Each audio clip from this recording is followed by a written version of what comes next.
परम पूजनीय गुरुजी राष्ट्र की स्थिति से चिंतित नहीं थे, ऐसा नहीं, लेकिन चिंता में से वो एक चिढ़ पैदा करना चाहते थे। यदि आज देश की स्थिति अच्छी नहीं है तो हम इसे अच्छा बनाएं। अगर आज हम दुर्बल हैं,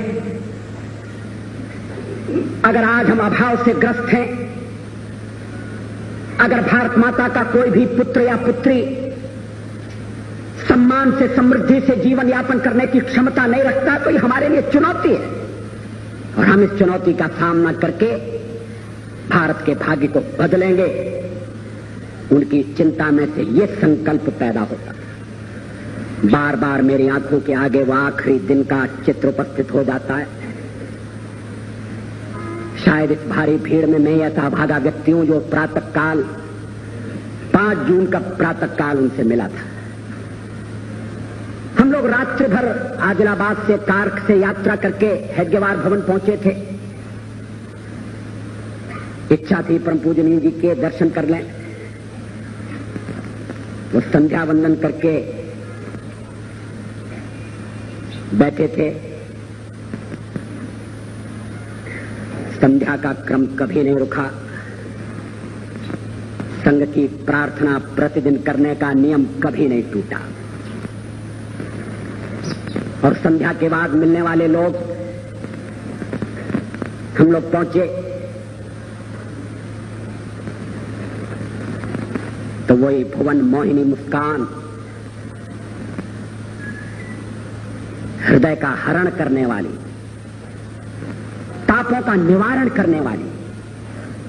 व्यक्ति कितना भी दुखी हो, थका हो, चिंतित हो, एक बार परम पूजनीय गुरु जी के सानिध्य में पहुंच गया और उनकी दृष्टि पड़ी तो लगा सारी थकान मिट गई। उस दिन भी तबीयत बहुत खराब थी।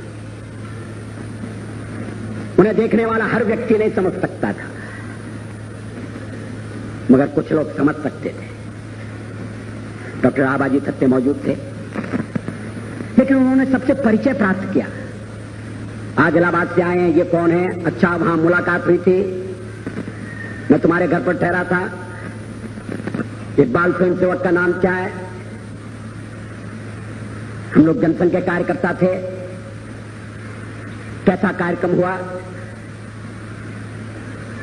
फिर जब एक डॉक्टर का परिचय कराया गया तो उन्होंने कहा, आप कौन से डॉक्टर हैं? मैं एक ऐसे डॉक्टर को जानता हूं जो किसी मरीज को देखने के लिए गए और डॉक्टर ने मरीज से पूछा, बताओ तुम्हें क्या तकलीफ है? तो मरीज बिगड़ गया। कहने लगा, अगर तकलीफ आपको ही बताना है और मुझे ही बताना है तो फिर आपकी क्या जरूरत है? आप डॉक्टर हैं, आप बताइए मुझे क्या तकलीफ है। तो डॉक्टर ने कहा, ठहरो, मैं ऐसा डॉक्टर बुलाकर लाता हूं जो बिना तुम्हारे बताए तुम्हारा इलाज करेगा।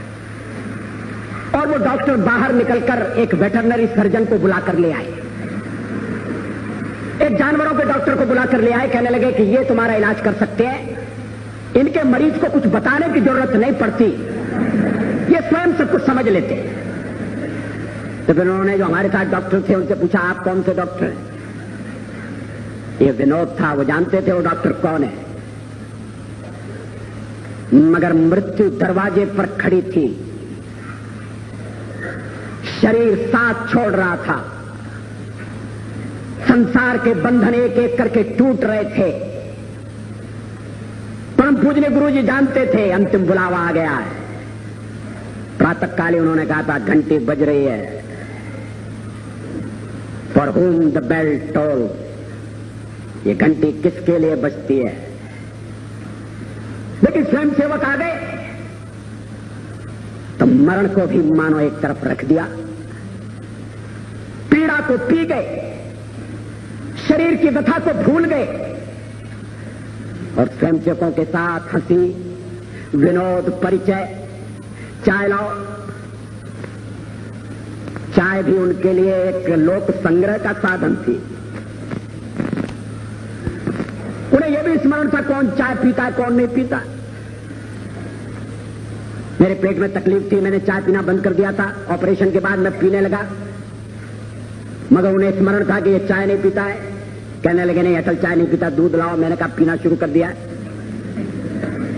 तो कहने लगे चलो अच्छा, उतनी तकलीफ कम हो गई।